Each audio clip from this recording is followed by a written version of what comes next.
नमस्कार साथियों। आज मैं एक बहुत महत्वपूर्ण विषय है जो देश की सामाजिक न्याय की क्रांति का एक महत्वपूर्ण मील का पत्थर साबित होने जा रहा है। वह है देश में जातिगत गणना। जाति के पे आधार पर बटे देश में बहुत सारी योजनाएं और बहुत सारे जो कार्य हैं सरकार के स्तर पर जो किए जाते हैं, उसमें सबसे अधिक आवश्यकता यह जानने की होती है कि किस समूह, किस जाति, किस वर्ग, किस क्षेत्र को कहाँ पर क्या उनकी आर्थिक, सामाजिक और राजनीतिक स्थिति के बारे में आकलन किए जाने के काम होते हैं। महिला आरक्षण के विषय में लगातार ये देखा गया कि महिलाओं का प्रतिनिधित्व जब देश की सरकार में, संसद में, विधानसभाओं में, ग्राम सभाओं में, नगर पंचायतों में नहीं है, तो कांग्रेस पार्टी ने ही सबसे पहले देश में महिला आरक्षण स्थानीय निकाय में यानी ग्राम पंचायत और नगर पालिकाओं में किया और आज उसी कानून को पूर्णता प्रदान करते हुए वर्तमान सरकार ने भी महिला आरक्षण दिया है। लेकिन सामाजिक न्याय की लड़ाई इससे थोड़ी सी अलग है, लेकिन लगभग एक जैसी ही है। सामाजिक न्याय की लड़ाई में हमने देश के विभिन्न जातियों को जो आर्थिक स्तर पर, सामाजिक स्तर पर कहीं ना कहीं मुख्य धारा से पीछे रही है। सबसे पहले दलित वर्ग के लोग थे, आदिवासी थे और देश के अल्पसंख्यक रहे। अब देश के आधी से अधिक आबादी को रिप्रेजेंट करने वाले पिछड़े वर्ग के ऊपर यह कार्य किया जाने लगा है और जहाँ तक अनुमान है कि 54% से अधिक पिछड़ा वर्ग इस देश में उपलब्ध है और वह पिछड़ा वर्ग कहीं ना कहीं आर्थिक व सामाजिक तौर पर मुख्य धारा से पीछे है।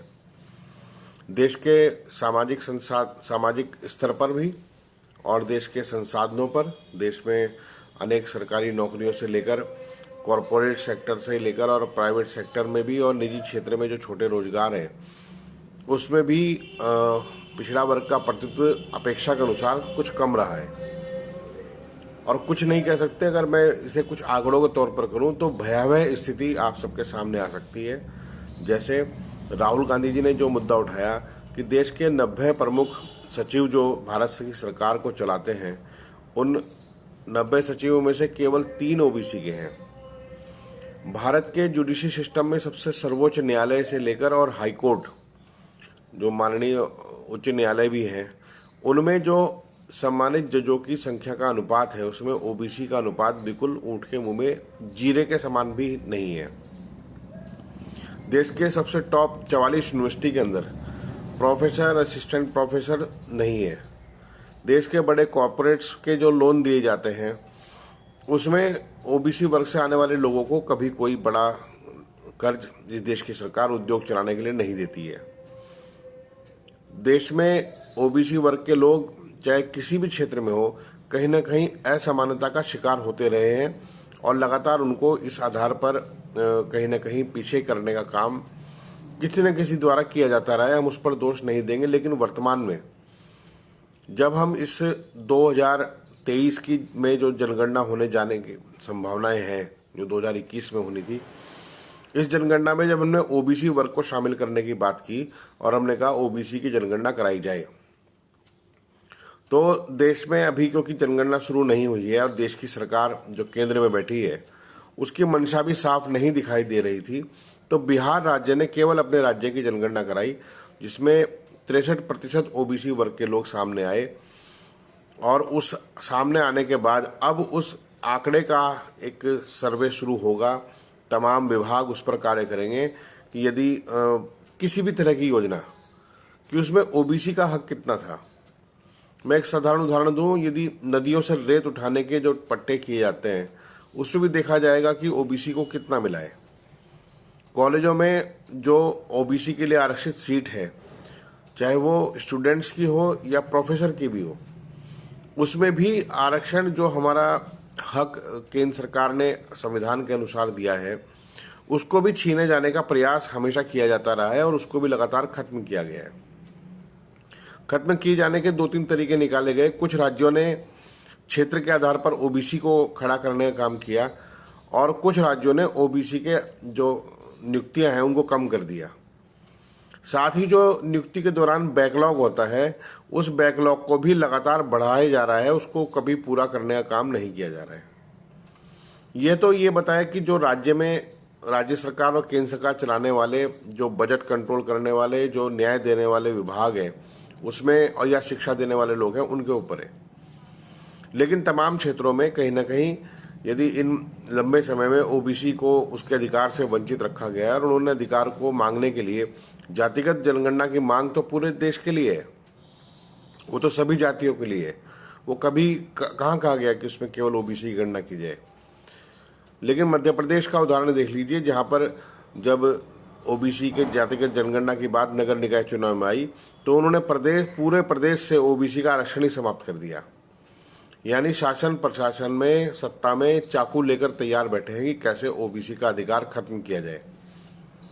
आप हम सब लोग लगातार देश के 50% से अधिक वर्ग को यदि कुचलने का प्रयास लगातार करते रहेंगे और उनको उनके हक से वंचित रखेंगे तो निश्चित रूप से कहीं भी आप देश में सामाजिक न्याय की बात नहीं कर सकते।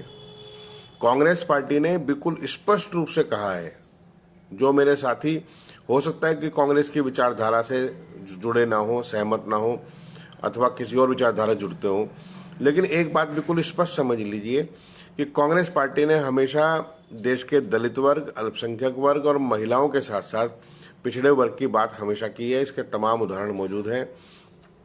और कांग्रेस पार्टी है कि आज पिछड़ा वर्ग कम से कम अपने हक मांगने की स्थिति में आया है।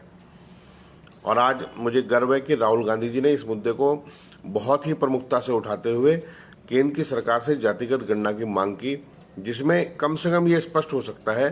देखिए, देश के लोग, और ये सामाजिक सद्भाव के लिए भी आवश्यक है कि देश के लोगों को ये पता होना चाहिए कि किस जाति के कितने लोग कहाँ रहते हैं। कई बार राजनीतिक दलों में या राजनीतिक व्यक्तियों द्वारा झूठे आंकड़े पेश किए जाते हैं, जिससे कहीं ना कहीं भ्रम की स्थिति रहती है। यदि देश में कोई कम संख्या में भी है, मैं तो ये कहता हूँ कि अगर देश में कोई एक अकेला व्यक्ति भी अपने वर्ग से आता है, उसके भी सामाजिक और संवैधानिक अधिकार सुरक्षित रहने चाहिए, उसका सामाजिक सम्मान और वैभव बना रहना चाहिए, उसको समानता के अवसर, चाहे वो उद्योग में हो, चाहे वो कारोबार में हो, या किसी भी क्षेत्र में हो, बराबरी से मिलने चाहिए। बराबरी ही कांग्रेस का सिद्धांत है, और बराबरी में अगर कोई चीज़ पीछे छूट रहा है तो वो हमारा हक है। इसलिए मैं देश के सभी मित्रों से, दोस्तों से, आप सब से अपील करता हूँ कि कांग्रेस की जो जातिगत जनगणना की मांग है, इसका समर्थन करने का काम करें, और सभी लोग जातिगत जनगणना को इसलिए भी महत्वपूर्ण स्थान दें कि सामाजिक सद्भाव और समानता के अवसर के लिए यह बहुत आवश्यक कदम है जो किसी भी सरकारी स्तर पर उठाया जाना चाहिए।